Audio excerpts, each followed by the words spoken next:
সফল হতে গেলে আপনি যে প্ল্যান করেন যে কাল থেকে আমি এই কাজটা করব এবং করে একদম ফাটায় নেব, এরকম একটা প্ল্যান আপনি সবসময় হয়তো করেন।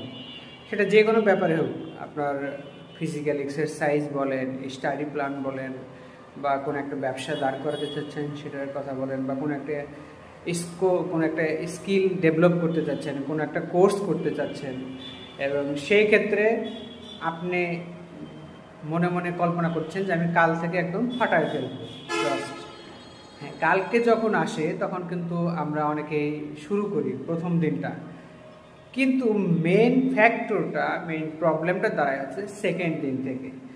সেকেন্ড দিনে গিয়ে আপনার সেই আগুনের মতন ফুলকি বা আপনার সেই ব্যাপক স্পিড যেটা আপনার ছিল সেটা কিন্তু অর্ধেকের বেশি নাই হয়ে যায়, এবং থার্ড দিনে গিয়ে সেটা আরও নাই হয়ে যায়, এবং ফোর্থ দিনে আপনি পুরোপুরি সেই কাজটা একেবারেই বাদ দেন বা ছেড়ে দেন।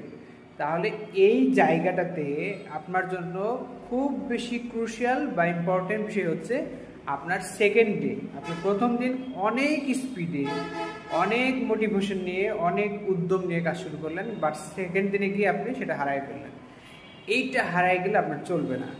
আপনি সেকেন্ড দিনটার ব্যাপারে বেশি প্রিপারেশন নিন, এবং তারপরে আরও বেশি প্রিপারেশন নিন আপনার থার্ড দিনটার ব্যাপারে।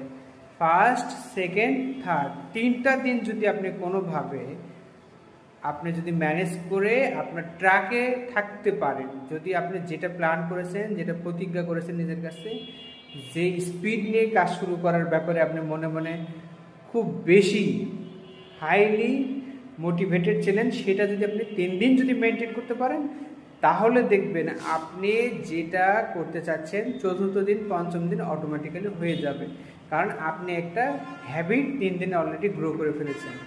আশা করি ভিডিওটি সবার ভালো লেগেছে।